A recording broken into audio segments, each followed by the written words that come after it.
umpisihan yung ating discussion. Okay, so we will now be talking about electrical machines, no? So electrical machines will be consisting of ano ba sila? Tatlo, no? So we will have the transformer, the generators, and the motors, no? For generators, we have two po, yung AC at DC. And for the motors, we have also AC and DC motors, no? So we'll just try to focus on the discussions, no, or the concept that was likely to come out po sa board exam, no, sa Registered Master Electrician Board exam. Okay, so let's have this first transformer. So yung transformer po natin, no, ang kanya pong working principle, no, it operates on the principle of mutual induction, no. So mainly our input, no, or our primary current is AC. Ito, dadaan po yan sa ating coil, no, thereby creating a magnetic flux in the core po. And we will have an induced voltage on our secondary, no. Yan. So it is a static device, so meaning ang transformer po is walang moving parts. It operates only on AC, no. So when we say operates only on AC, no, ibig sabihin po ay hindi po siya pwede sa DC, no. Then changes voltage level and the frequency of our transformer, no, from the input. Kunyari ang input natin is 60 Hz, it will just remain constant, no. 60 Hz pa din po, no.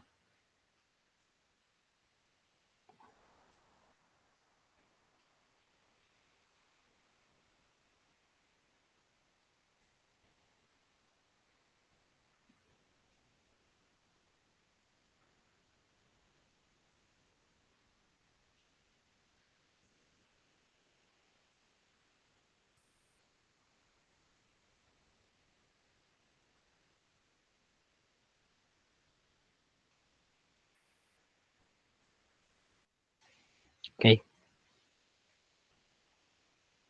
Okay, so let's now proceed to the next slide.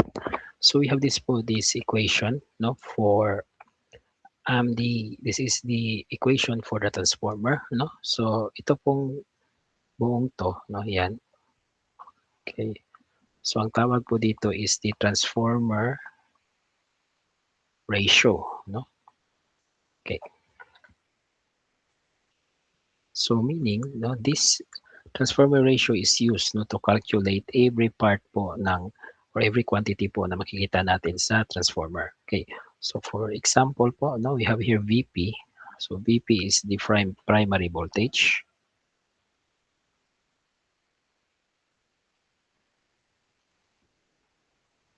Okay. Then we have here the VS, which is the secondary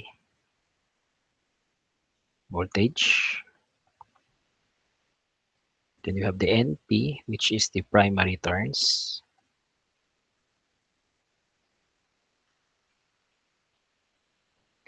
And the NS, which is the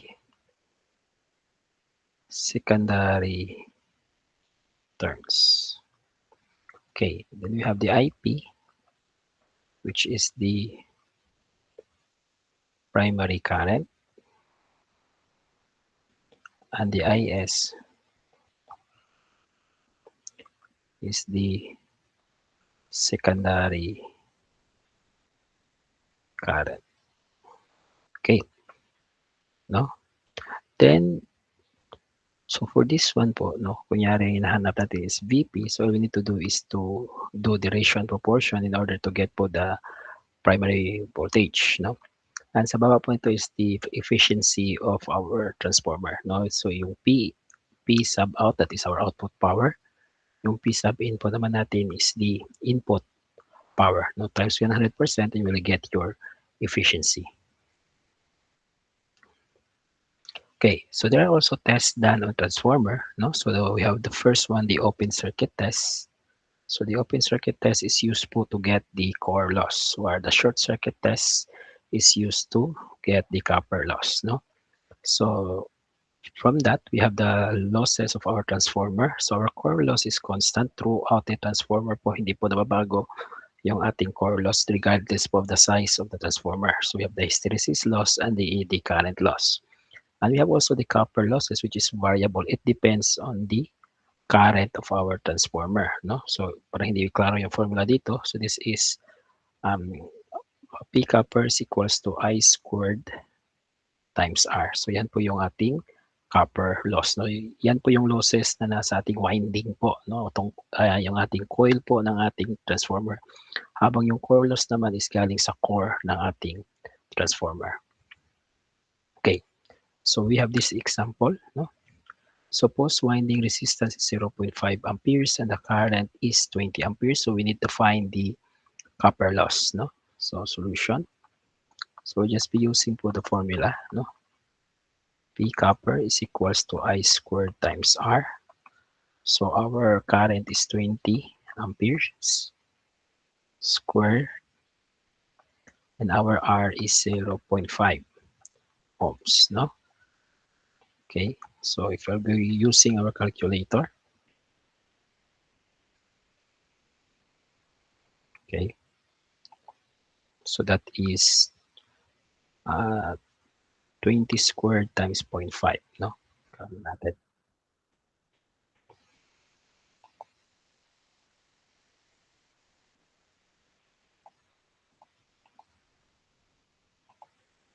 So yan, share ko muna to saglit, no? Kasi nag-ano yung screen.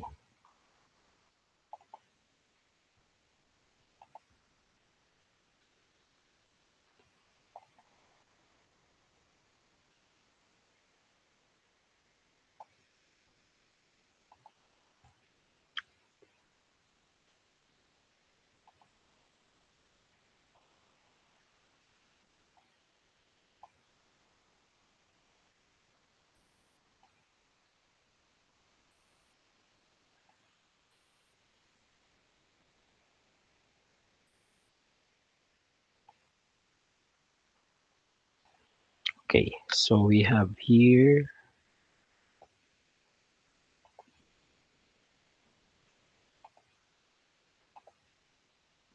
so we have 20 squared times 0.5, no?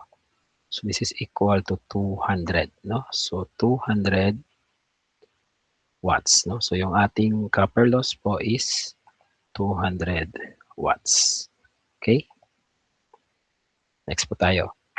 Then we have here example in getting po the primary secondary voltage, no? Okay? So gagamitin po natin dito yung ating transformer ratio. So solution. Okay? So we have VP is equal to VS, no? This is equal also to NP over NS, no? Ito po pwede po itong magkabaliktaran basta ano po, ay itong S po is magkasama. So pwede po natin gawin ganito. VS over BP is equal to NS over NP. So pwede lang po yan. So ito i-transfer po natin dito, no? Cross multiplying. So we have VS is equal to NS VP over NP, no? So our given NS is 200 turns. Okay. Our voltage primary 220 volts. Then our voltage, no, our primary turns is 1000. Okay. So using our calculator. So we have 200 times 220 divided by 1000. Okay, so this is equal to 44. So our secondary voltage is 44 volts. Okay. Okay, next. So we have here another example na naman. No? So we need to find the primary current, no, given, no? Our primary turns is 25, our secondary turns is 500, and our secondary current is 15 amperes. Okay, solution. So itong when it comes to the ratio between current and turns, so ito po yung pinagkaiba nila, no? So ito ay P, ito ay S. So dito sa taas po, sa kabila, NS po yan. Kapag current, S po yon ang kanyang dito sa kabila, no? P at S. Unlike po sa voltage na kapag P po ito, yung kabila po is NP, no? Okay, so kumpituhin ko na VS, NS. So yan po, no? So dito po will be NP. Okay, no? So ang hinahanap po natin is the primary current. So ilipat po natin yung IS dito. So we have IP is equal to NS times IS over NP. No, substituting, we have 500 times 15 over 2,500. Okay.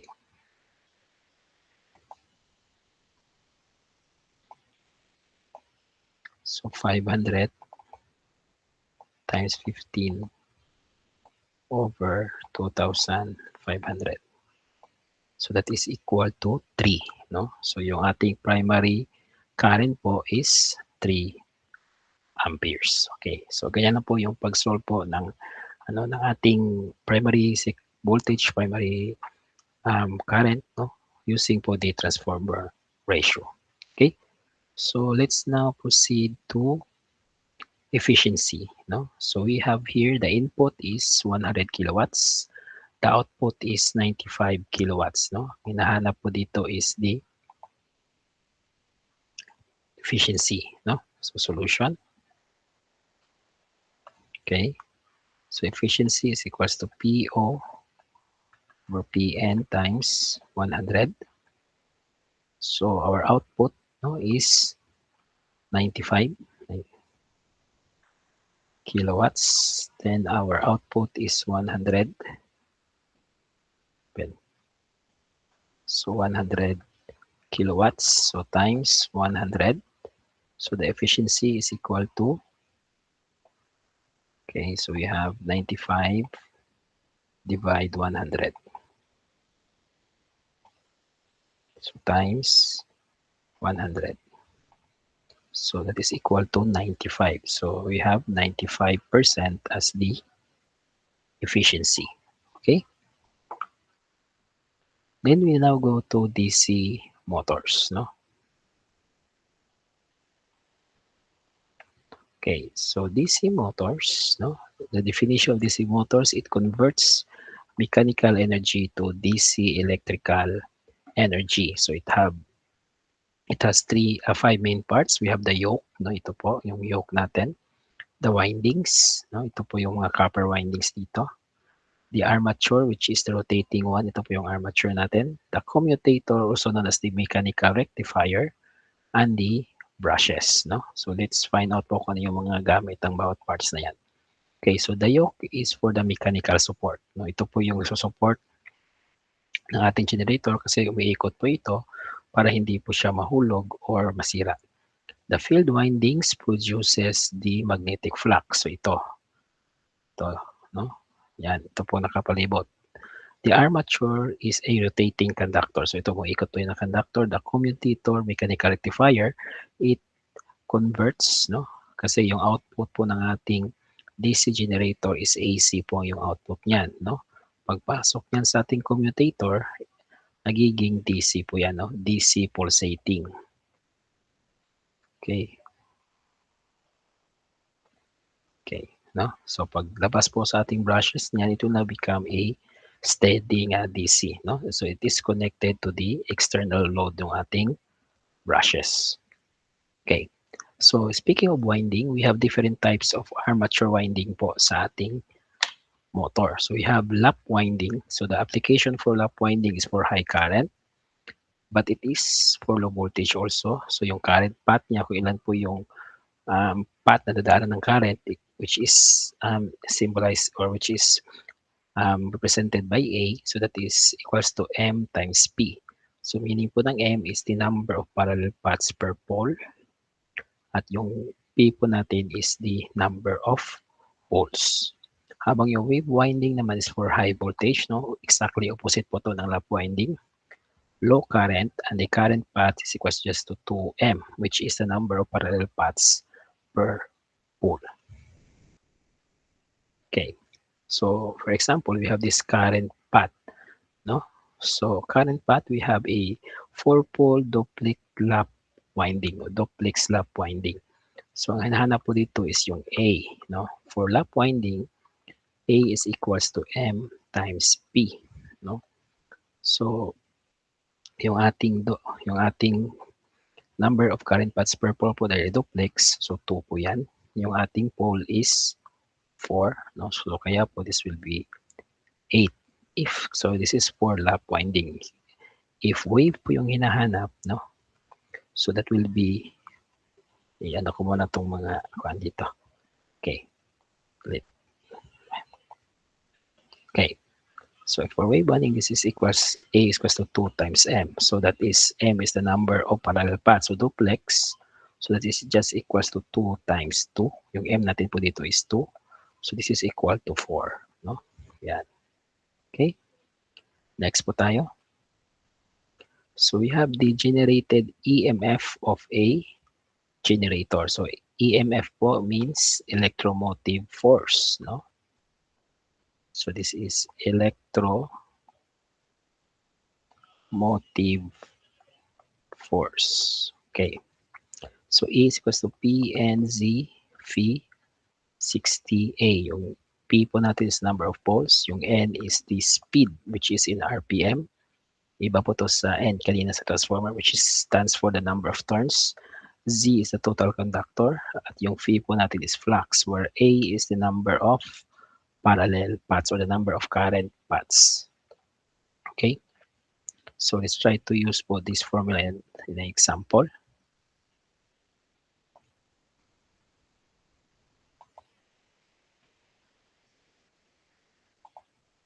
Okay, so we need to find E given that the pole is 4, our speed po is 1,500 RPM, and our Z is 768. The flux is 0.025 Weber, and the number of current path is 8. Okay, solution. So yung formula po natin, E is equals to P N Z phi, no, over 60A. So we have 4 times 1,500 for the speed. Yung Z natin is 768. Yung ating Weber or flux is 0.025. Okay, so divide by 60. Ang yung A po natin is 8. Okay, so using our calculator here, so we have 4 times 1.5 times 768 times 0.025 over 60 times 8. So this is equal to 240 volts. So ito po yung na-generate na voltage ng ating generator.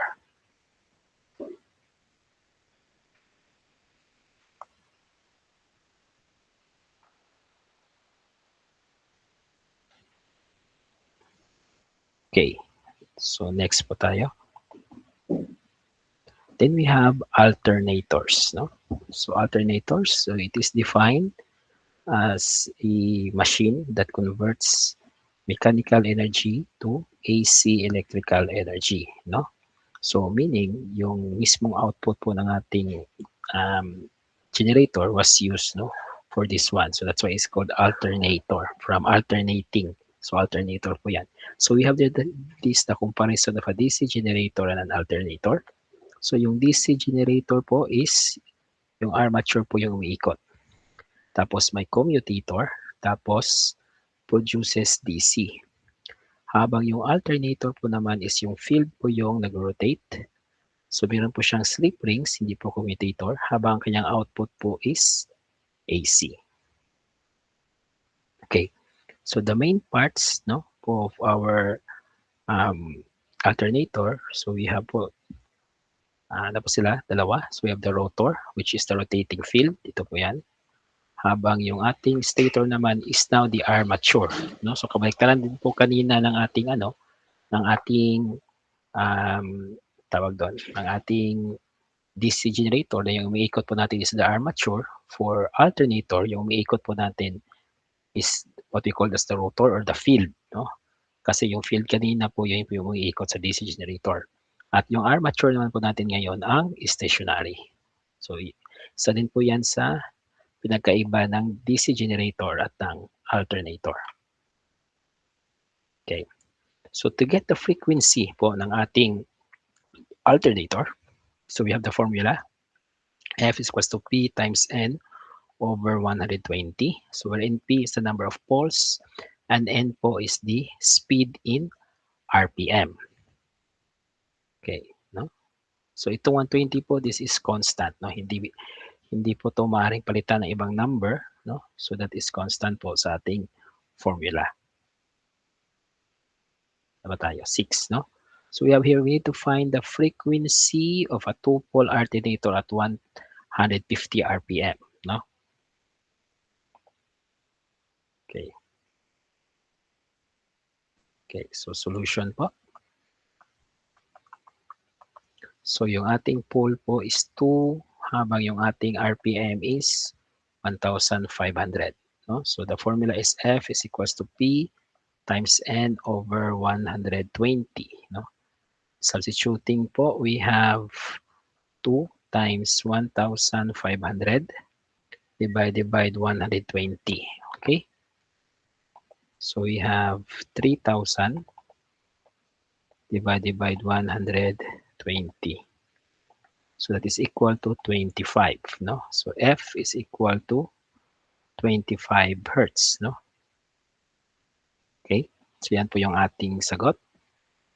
So what if po yung balik natin, yung hinahanap po yung speed, no? Yung ating N, no? So we have here this given. So yung frequency po natin is 60 hertz habang yung ating pole is 4. Okay, solution. So F is equals to P N over 120. So i-cross multiply po natin sa kabila. So we have 120F is equals to P N. No? So ito ilipat din sa kabila. Magiging divide po yan or denominator. Okay. So ito po yung formula in solving po the speed of our motor, of our generator given po the frequency and the number of poles. No? So N is equals to 120F over P. No? So we have 120 times 60 over 4. No? Okay. So i-calculate po natin. So we have 120 times 60 over 4. Yan. So we have 1,800. No? So we have 1,800 RPM. No? So yan po yung ating answer. Okay, next we will go to parallel operation po ng ating alternator. So in order for our alternator to operate po in parallel, we need these three conditions. No? So first, we have the same frequency. So same po yung frequency. Kunyari may dalawa tayong generator. We want this one to operate in parallel. No? So ito po yung ating load. So if this is 60 hertz, no? So dapat din po ito, this is 60 hertz. No? Same voltage. So 230 volts. Ito din 230 volts. Same yung phase sequence, no? So we see phase sequence, that is, if this is A, B, C na phase sequence, so dapat, so ito yung tatawaging positive phase sequence. Dapat ito is A, B, C or the positive phase sequence. No, hindi mo pwede na ito ibaliktad yung negative, which is C, B, A. So dapat these requirements po will be followed at phase rotation. So if this is rotating clockwise, so dapat ito po clockwise din po ito. Okay? So yan po yung isa po sa mga mga tanong po na lumalabas, no? What are the requirements, no, to operate two alternators, 3 or 4, no, in parallel. So the purpose of operating our generators in parallel po para po mas marami po yung output, no, or mas malaki po yung load na pwede nating supplyan, no. So sa mga power plant po, yan po yung ginagawa. The generators are operated in parallel. Okay. Now we go to DC motor, no? Okay.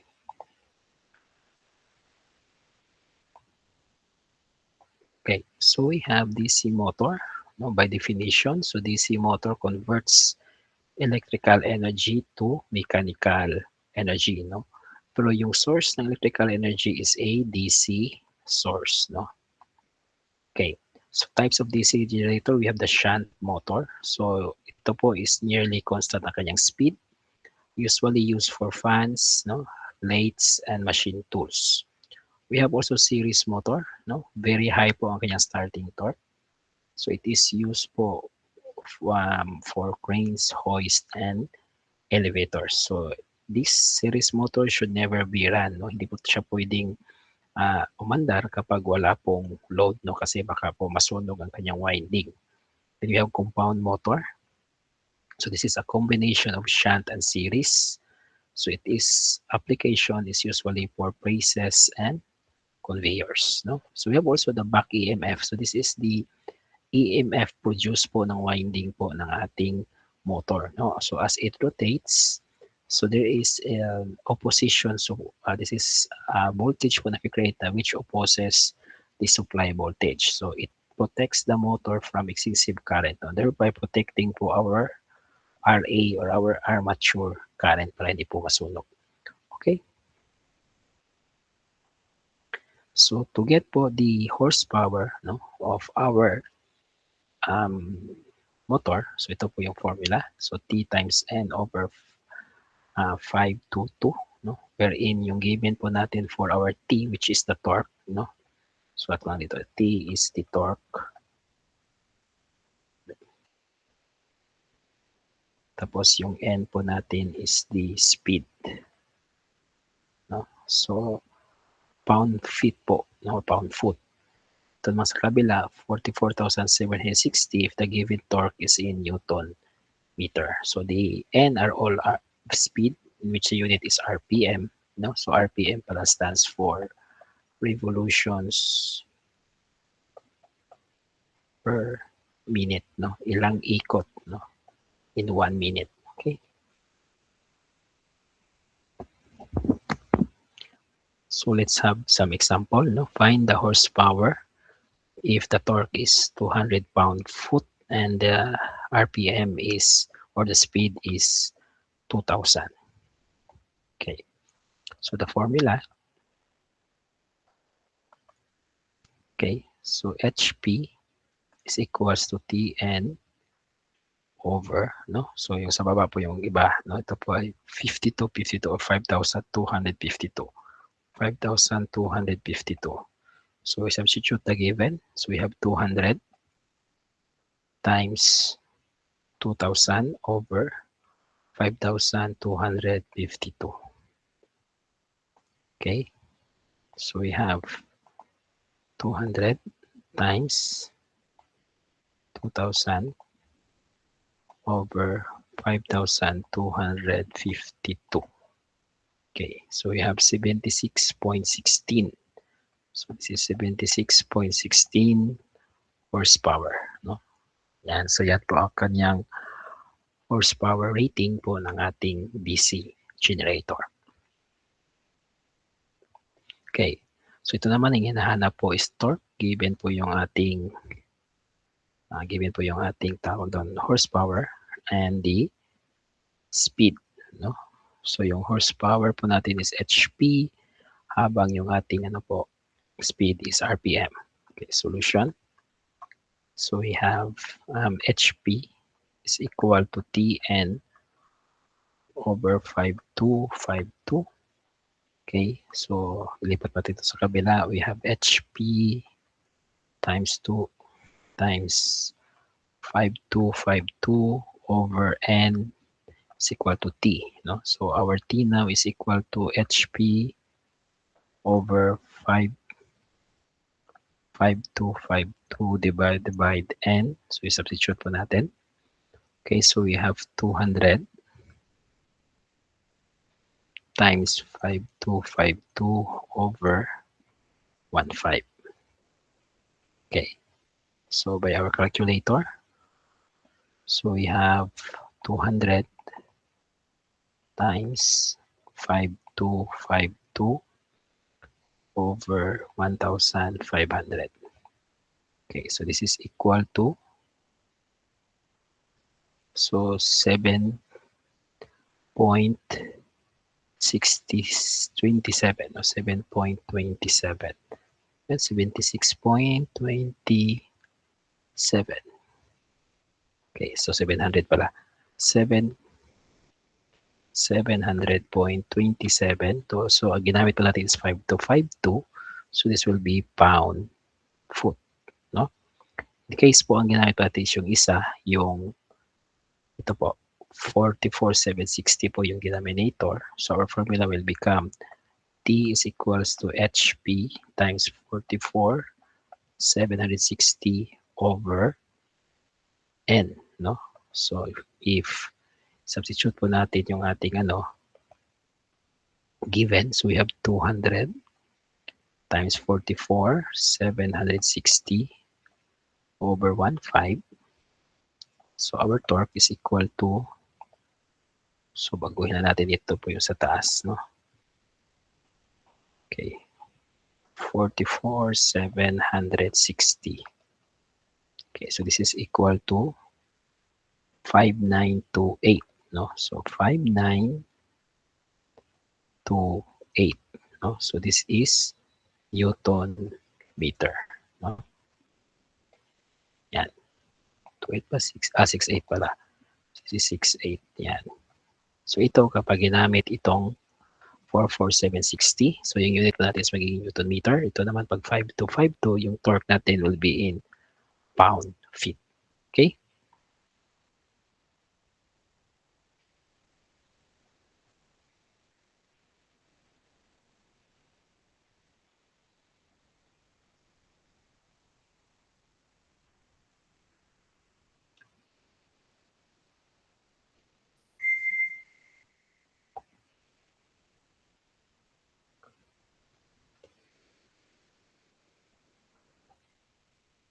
Okay, next. So we have AC motor. No? So AC motor converts AC electrical energy into mechanical energy. So yung source po dito, no, from the word itself is AC source, no? So bakit po mas gamit po yung ating AC motor compared to DC motor? No, because it has a rugged design, no? Tapos simple po siya, no? Simple, cheap, mura, no? Reliable at low maintenance to kasi yung atin pong DC motor has many components po, no? So kaya mas gamit po yung AC motor. And aside for that, so we are mostly using AC source, no? So the same po yung ating AC motor. So ito yung shunt series AC motor which are usually used for yung mga natin, yung mga appliances natin, no? Okay. So for the synchronous speed, no, katulad po ito kanina ng speed po ng ating alternator. So ito po yung formula, no? Kapareho lang po to, no? Then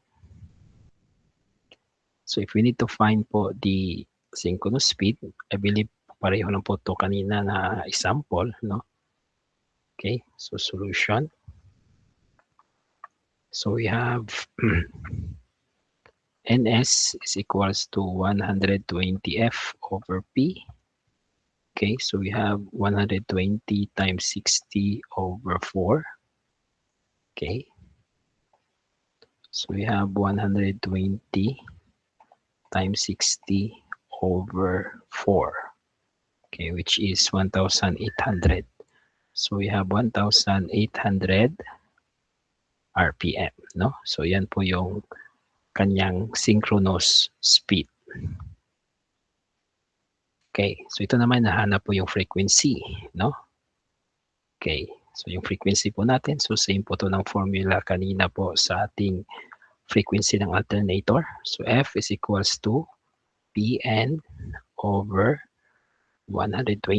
So we have 6, no, times 1,200 divided by 120.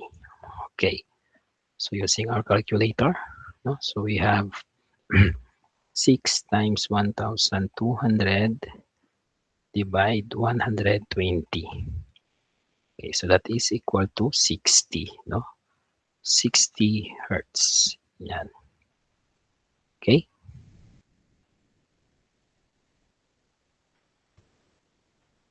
Okay, next. So, motor selection, no? So, ito po yung hinahanap. A conveyor requires 20 Newton meter at 600 RPM. So, hinahanap po dito because we need to select the motor is the horsepower of the motor, no? So, yung unit po ng torque is Newton meter. Yan. So, from that, ang gagamitin po natin formula is HP is equal to Tn over 44,760. Hindi po yung 25252 kasi Newton meter po yung ating unit. Okay? So, substituting the given, we have 20 times 600 over 44,760.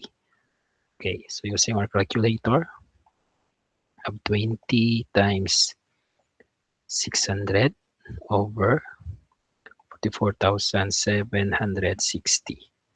Okay, so the answer is 0.27. So HP is equals to 0.27, no?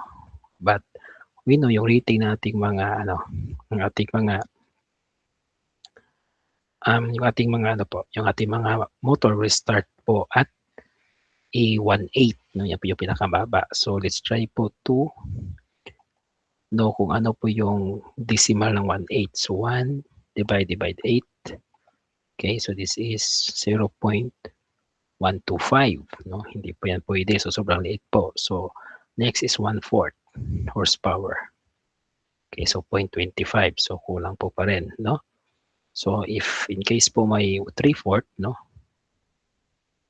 Okay, so that is 0.75, no? So ang gagamitin po natin dito is use 3/4 horsepower, no? If you are going to select kung ano po yung motor na pwede. Okay?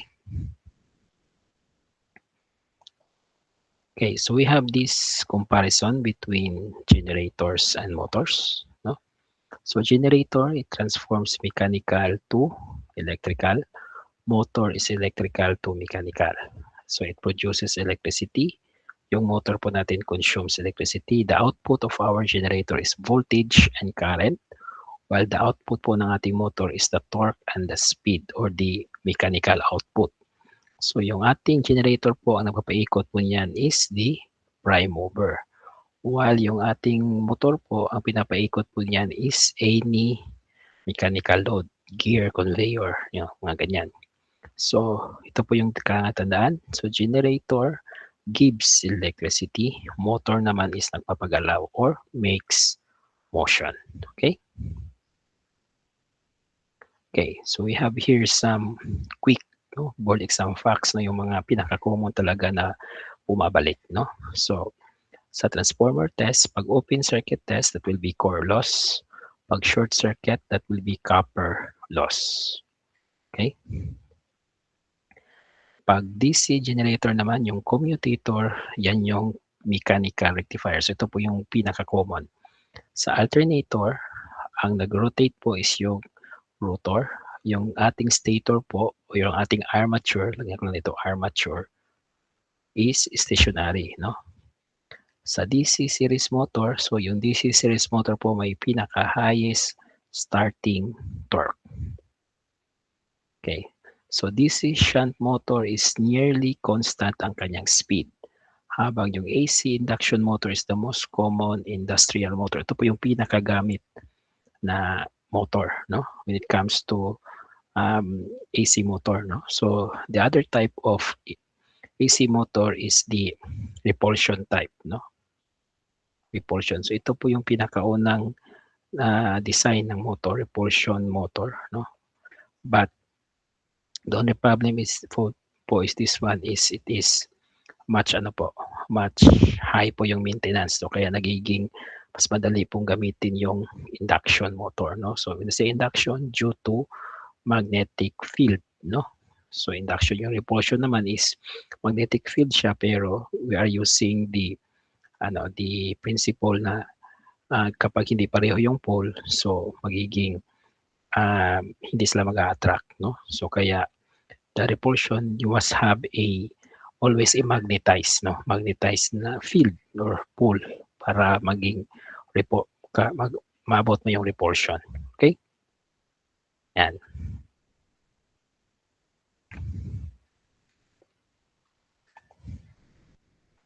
Okay.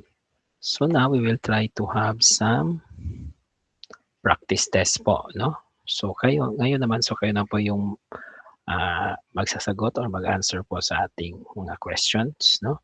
So if you think you know the answer po, no? Or kahit hindi po alam niyo yung answer, so try po to put the answer, no? Your answer, letter of your answer po sa ating chat box. Okay? So let's begin, no? So transformer works on blank. So is it working on electrolysis, mutual induction, resistance, or capacitance? Okay.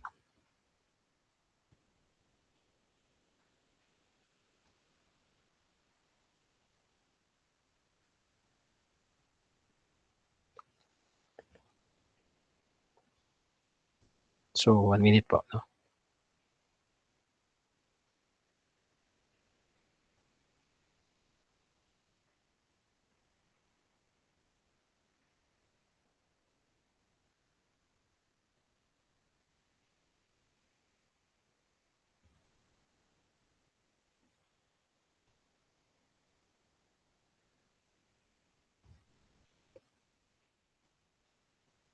Okay, no? So the correct answer po is letter B, no? Mutual induction, no? Mutual induction between the coil and the core of our transformer, no?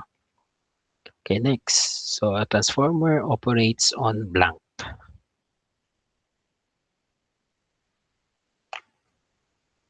Okay.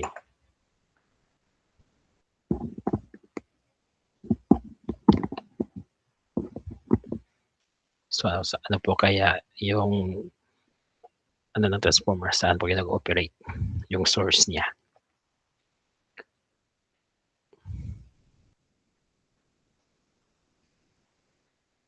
Okay. So the correct answer for this one po is letter B, no? AC. Okay, next. So transformer core laminations are done, no, to reduce blank. So copper loss, eddy current loss, mechanical loss, or brush loss.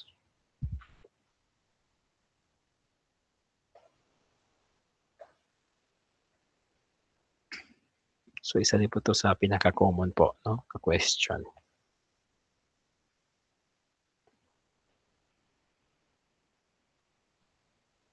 Okay, so the correct answer po is eddy current loss, no? Because yung eddy current, that is part of a core loss. Okay, next. Open circuit test determines blank, copper loss, core loss, voltage regulation, or torque.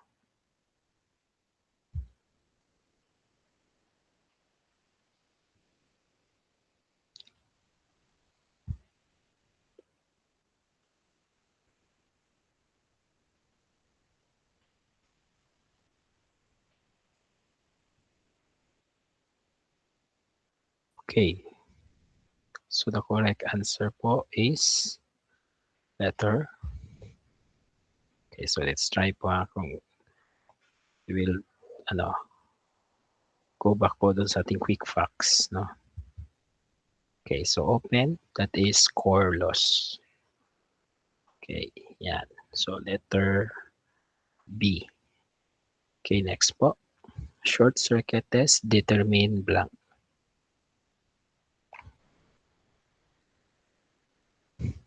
Parang puro B yata yung sagot dito. Okay. Yan, so the correct answer po is letter B, copper loss. Okay, next, an AC generator converts blank. So is it electrical to mechanical, mechanical to electrical, AC to DC, or DC to AC? Yun, parang B yata lahat ng sagot. Okay. So the correct answer po is letter B. Okay, mechanical to electrical. Okay, so now 7 question. Okay, so mechanical rectifier is blank. So is it a rotor, brush, commutator, or pole?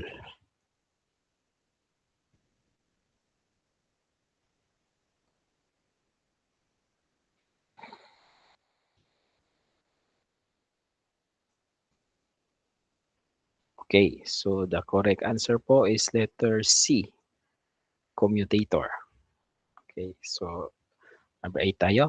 So lap winding is suitable for blank.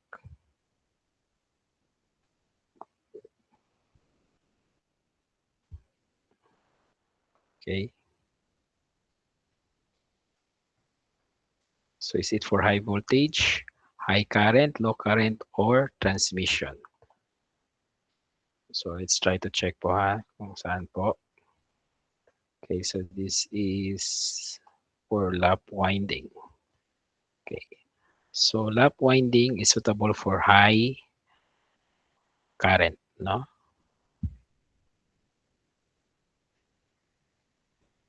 So lap winding is for high current. Okay, next. Wave winding is suitable for blank. High current, high voltage, low speed, or high torque. Okay. Okay, so parang B lang po yata lahat ng sagot ito, no? So the correct answer is high voltage. Okay, number 10. So prime mover drives a transformer, a generator, capacitor, or battery. So isa pa lang yata yung C na ang tamang sagot, no? Sa 9 na question. So ito, palagay ko, B din to. Okay, so the correct answer is letter B. Okay, next, we have a alternator produces DC, AC, pulsating DC, or static electricity.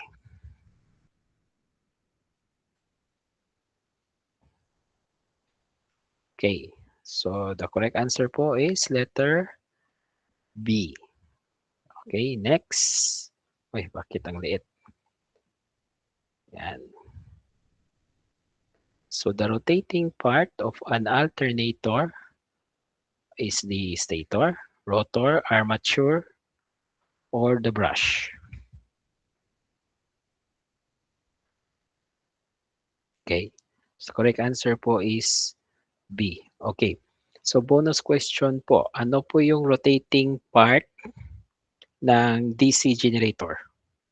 Okay, pakitype po yung answer niyo sa chat. Kung alam niyo po kung ano yung rotating part.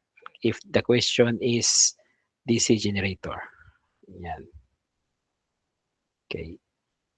So, ang tamang sagot po is the armature. No, armature po yung nag-rotate sa DC. Sa AC naman po is the rotor which includes the field winding. Okay, next. Opposite. Okay. Tingnan nga natin.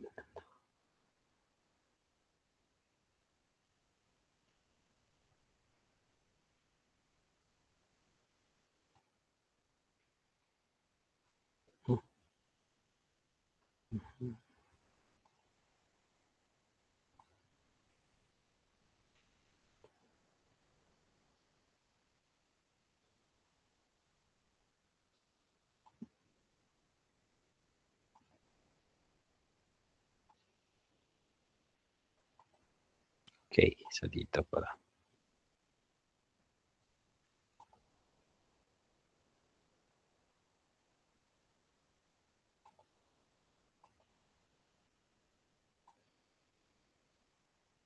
So we have the stationary part, no? So kanina inano natin 'to, no? So that will be the armature, no? In which po the armature, the stator, no? Yan, stator po 'to. Okay? 14. So parallel alternator must have the same blank. So frequency, voltage, phase sequence, all the above.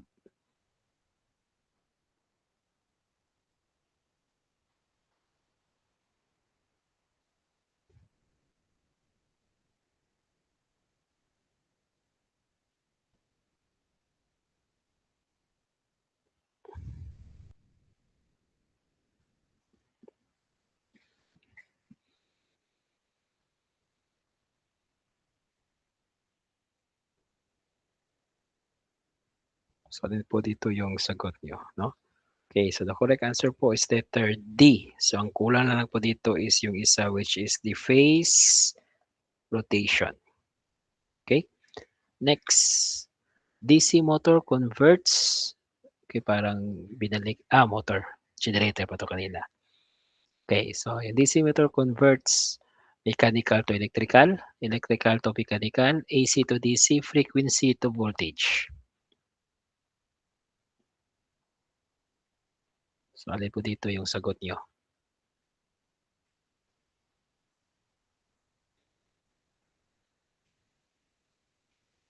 Okay, so the correct answer po is input po niya is electrical, yung output is mechanical.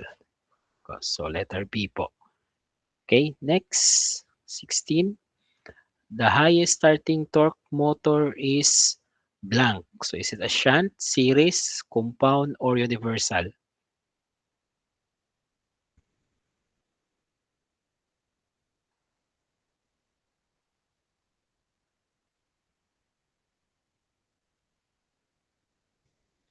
Okay, no? So the correct answer for this one is letter B, series motor.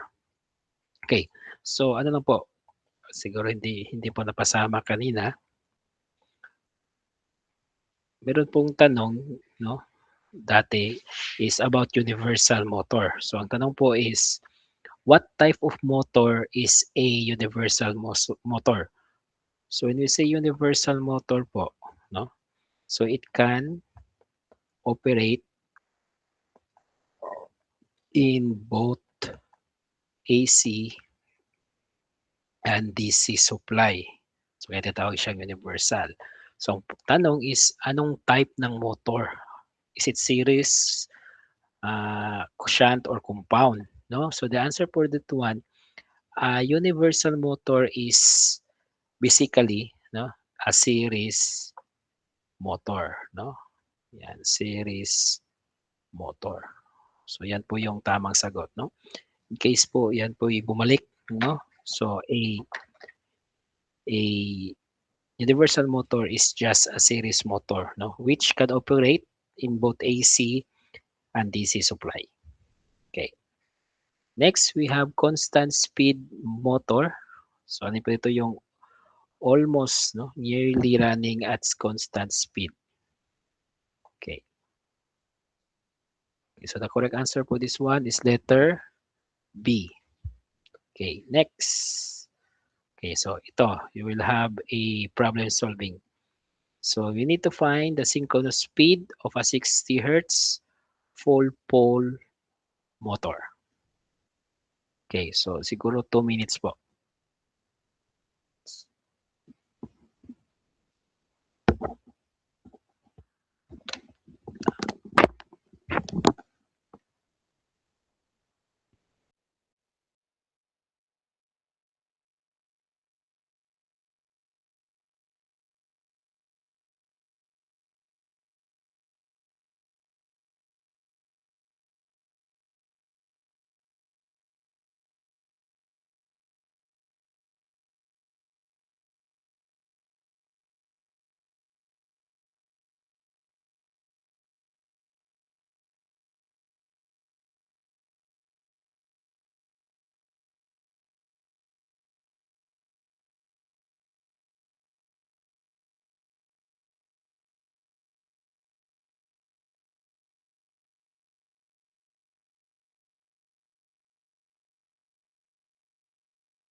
Okay? So the correct answer po dito is solve po muna natin, no? Okay, so we have synchronous speed. So this is equal to 120 F over P. So we have 120 times 60 over 4. Okay. So we have 120 times 60 divided by 4. So this is equal to 1/8, no? So our synchronous speed is 1,800 RPM, no? Letter C, no? So correct po yung naglagay po ng sagot sa ating chat box. Okay, 19. So which of the following is the most common industrial motor?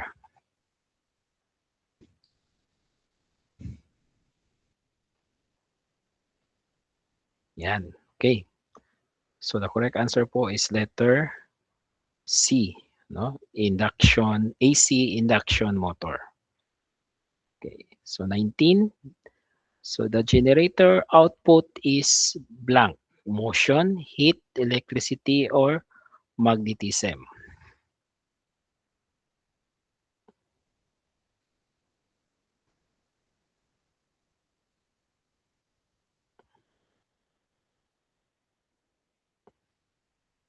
Okay, so the correct answer po dito is letter C, no? Electricity. So electricity po is the output of our generator. Yan.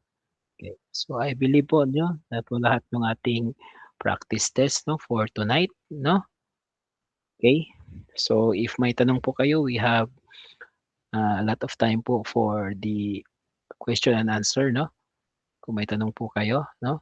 When it comes po sa requirements, no? So it's yung tungkol po sa EIPO, yun po yung Certificate of Apprenticeship, no? So wala pong sinabi na dapat po yung magbigay is yung engineer po sa company, no? Yung magsa-sign ng ano, Certificate of Apprenticeship, no? But much better po na same person po, no? Yung magbigay sa inyo ng apprenticeship is yung engineer din po niyong company, yung electrical engineer or master electrician po ng inyong company. No, kasi minsan po hahanapan po kayo ng company ID, no? So if um, hindi po naman lahat ng mga ano, mga PRC offices na ganyan, may iba po mahigpit, may iba po hindi masyadong mahigpit, na nakadepende po yan sa PRC office. Pero much better po na yung yun nga, yung engineer na pipirma is kasama niyo po sa company. So in case po na wala pong accredited dun, no, so puwede po kayong magtanong sa pinakamalapit na IIEE office sa inyo, no, kung, sino po yung accredited, no, na malapit sa inyo. And of course po, so mangyayari po yan, hindi na po magiging kapareho ng company yung magsa-sign po, no. But nonetheless, if okay po yun sa PRC office na pagpasahan yun, then it will be approved, no. So and also po if as a precaution, no, so if in case po that your application papers kasi ipapasa po yan sa main office, so sometimes po manghihingi po sila ng payslip, no, payslip from your company, no. So I believe hindi naman po tayo talaga yung mga taong nagki-keep ng payslip, no. Kunyari 5 years yung nilagay sa certificate of employment niyo. So dapat yung buong 5 years ang ibigay, no, or bigyan niyo ng copy, no, either through, in-scan niyo or i ipasa niyo ulit sa PRC office kung saan kayo nag-apply, no. So in case po na hindi po kayo nakapag-keep nung 5 years po na payslip, monthly payslip, so puwede po kayong manghingi po ng payroll, no, payroll po sa inyong previous company, no. So in case po nahingan kayo kasi last April po may ganyan po, no, hiningan yung iba nag-apply, hiningan po sila ng payslip, no. So siguro yung ano, yung tawag dun, yung pagkabasa ng taga-PRC na main office ng kanilang mga papers, so may konti silang hinala, no, baka hindi totoo, So baka hiningan sila. Okay, so the usual branch po na mahigpit is yung sa Davao at sa NCR, 'no? Yung ano, National Capital Region, 'no? So medyo mahigpit po 'yan. So, kasi because, madami-dami po yung nag-a-apply 'no, sa mga lugar na 'yan. Hmm, yung sa Cebu, yung saan pa ba yun, Zamboanga, Baguio, 'yan. So hindi na masyadong mahigpit, 'no? So but the bottom line is, if your paper naman po is talagang hindi hindi ano siya, tawag dun, hindi kaduda-duda, 'no? So, hindi kaduda-duda for, ah, for example, 'no? So, talaga namang if wala talagang, electrical engineer, 'no, sa inyong lugar or sa inyong company na accredited, so magpapapirma kayo sa iba. So, always remember po yung consistency, 'no? Consistent po. So, kunyari 5 years kayo sa company, so yung 5 years niyo tamang date, 'no? Tama yung date, 5 years, 'no? So, kasi baka yung sa certificate employment, ito yung date, 'no? So, kasi ano yan, eh, dapat complete date yan, eh, 'no? So, tapos pagdating po dun sa certificate of experience or yung PPRC Form 104, iba yung date, 'no, or may nagkamali ng konti sa date. So, magkakaroon po yan ng inconsistency. So, yan yung isang dahilan na hihingan po kayo ng payslip, 'no, to prove that, yung ano, yung date na nalagay dun, 'no, is talagang papasok po sa required number of years of experience ng magte-take ng exam. Kunyari, high school graduate, 5 years, so nilagay niyo sa certificate of employment, 'no, 5 years, exact date. Pagdating dun sa certificate of, experience, 'no, yung PRC Form 104, nagkamali kayo, 'no, hindi niyo po nakita or ang nilagay niyo lang po is the month and the year. 'No, so 'yan po, magkakaroon po 'yan ng ano, inconsistency at hihingan po kayo ng dagdag na requirements, 'no. So before po ano, pagkatapos po ng application, 'no, the deadline, 'no, yari August 6 yung deadline, so a week after the deadline, makaka-receive po kayo ng email. Sabihin po niya na, "Your application is pending. You need to submit the following documents to prove, 'no, your years of experience." 'Yan, 'no. So hindi po naman 'yan basta-basta i-dis-approve, 'no. As long as kumpleto yung requirements, TOR, NBI, PSA, Certificate of Employment, PRC Form 104, NC2, the Certificate of Experience na galing sa IIEE, the the Certificate of Apprenticeship, tapos Certificate of Accreditation, tapos yung ID at membership ID ng nagpirma na engineer, 'no. So in case may inconsistency, so magkakaroon po kayo ng email, 'no, to prove na yung isa na dun is mali lang, 'no, and you could still take the exam, 'no, 'yan.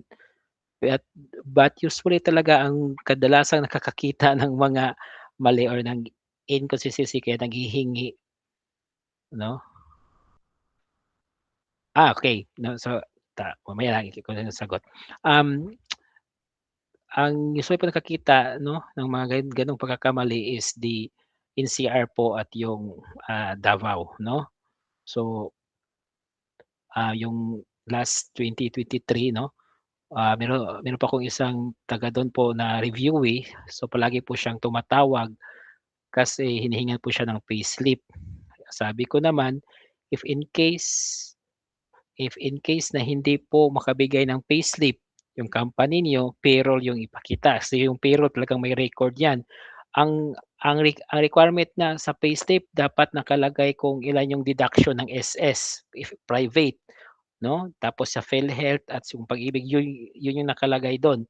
Tapos yung monthly rate or daily rate, ganyan, 'no? So, ang sabi ko sa kanya kasi ang sabi niya, yung first 2 years niya is pakyawan siya. So, sabi ko, paki-reply if ano ipapasa mo if pakyawan. Tapos ang reply naman ng PRC is yung kontrata, 'no? So, yung contract of work. So, ang nakaano lang is meron siyang copy ng kaniyang mga kontrata. Oh, yung problema niya yung payslip niya yung naging regular siya is nawala. So, kaya humingi siya ng payroll and good naman is na-approve naman 'no, ang kaniyang application at ngayon ay RMA na siya 'no. So, yun 'no, so lahat ng mga documents na isa-submit, you must have a photocopy 'no. But usually yung kukunin na original is the NBI clearance 'no. So, kukunin yung NBI clearance na original 'no.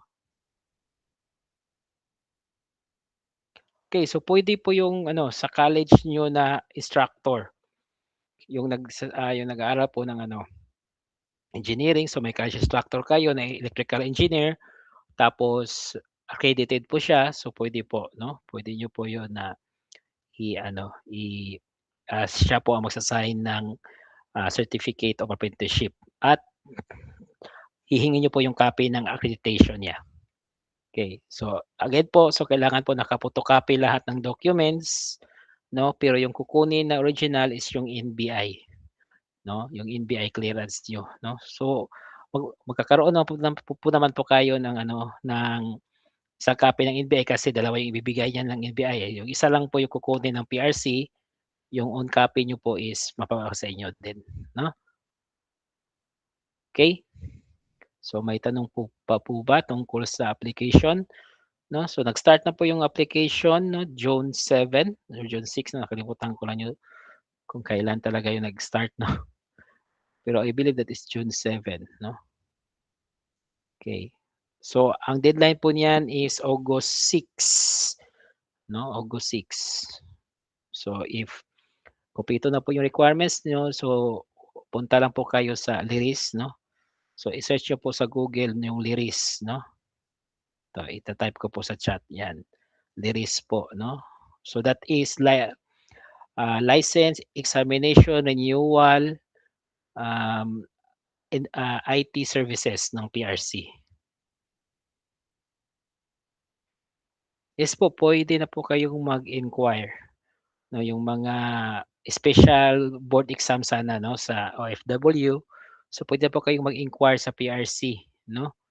Itanong niyo kung ano yung mangyayari sa application niyo o yung exam niyo lalo na hindi po natuloy yung exam 'no. So, if in case po hindi natuloy yung exam, it does not mean po na absent kayo or bagsak 'no. So, mag-ano po kayo ng ibang date 'no or ibang, venue 'no kung saan po kayo mag-e-exam.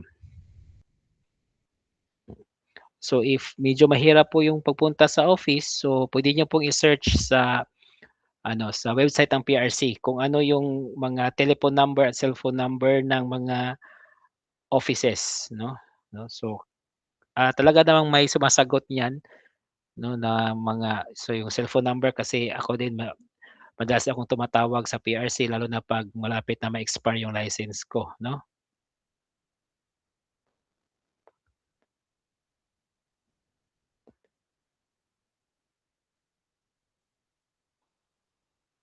So hindi po approve, okey 'no.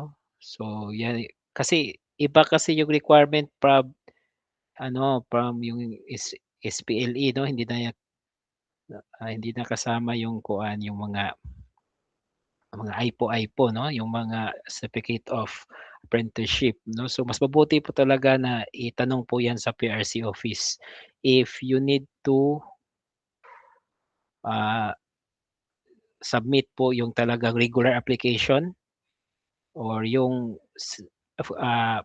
application na sinubmit niyo is okey na because you are an OFW, yan po 'no, okey? So yan lang po, kailangan lang po yang iklaro niyo po sa PRC.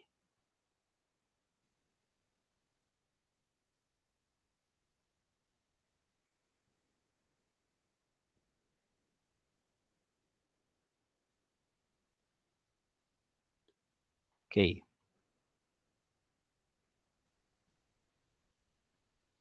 So may tanong pa po ba?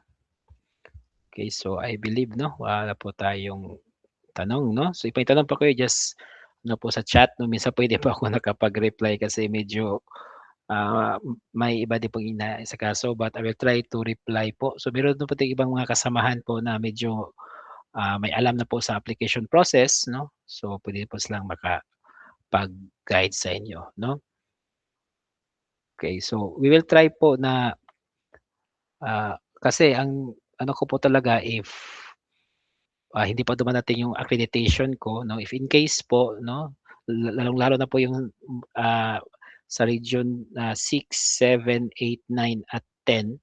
So, baka puwede pa akong makapag-sign 'no, ng ano, ng certificate of experience niyo 'no. So, pero as of now po hindi pa dumadating yung accreditation ko ano, so medyo yan din palagi ko yung pinapa-follow up sa office sa IIA sa Manila 'no, tumatawag ako halos araw-araw for my accreditation. Medyo mahal-mahal naman yung pag-a-accredit 'no. So yun lang po 'no, so if in case po na ano, na maging tawag dun, maging okey po yung accreditation ko, so sasabihin ko po sa inyo na okey na po and maybe I could sign your certificate of certificate of apprenticeship in case po wala po talagang accredited na malapit po sa lugar niyo. So that is usually 'no, for yung mga region na po na malapit sa'kin po yung 6, 7, 8, 9 at 10. Yung sa Manila po, so we'll try to find po 'no, magtatanong po ako sa mga kasamahan ko na electrical engineer 'no, kung meron ba sila 'no, or they are accredited po para mahanap niyo po. Okey? So about po sa YouTube, so mayroon pa rin po sa YouTube 'no, nakaano pa rin yung, member dun, channel member 'no, merong mga tawag dun, mga exclusive videos pa rin 'no, na naka-upload dun. So usually po yung upload po is, Monday, Wednesday at Friday 'no. Ang kadalasan nangyayari po ngayon is ang ina-upload ko na lang po is yung mga solved problems 'no, 'yan 'no, which is also puwede din po niyong ma-view 'no, pero kunyari, yung upload niya is Monday, so during Monday niyo po mavi-view. But if member po kayo, so you could see the video 1 week in advance 'no, 'yan. Okay. So, when it comes sa video po, meron pa pong ibang video sa YouTube 'no, in my channel about nitong transformer, generator, motors 'no, which I will be also sharing sa ating Google Classroom 'no, para po makadagdag pa po 'no, sa inyong kaalaman 'no, at yung kahandaan during the exam 'no. But nonetheless ito pong dini-discuss natin is yung straight to the point po 'to 'no, yung 80% to 90% na lalabas sa exam 'no. Okay. So 'yan po 'no, so I believe wala pa ba tayong tanong? So if there's none po, so thank you po for joining our discussion this evening 'no. So hopefully po makapag-take po tayo lahat, maka-take po kayo lahat, ma-approve po yung application and papasa po 'no, papasa po sa RMA exam, okay. So magandang gabi po sa lahat. Have a happy weekend ahead 'no. So we could now leave po our Google Meet, okay. So good evening po.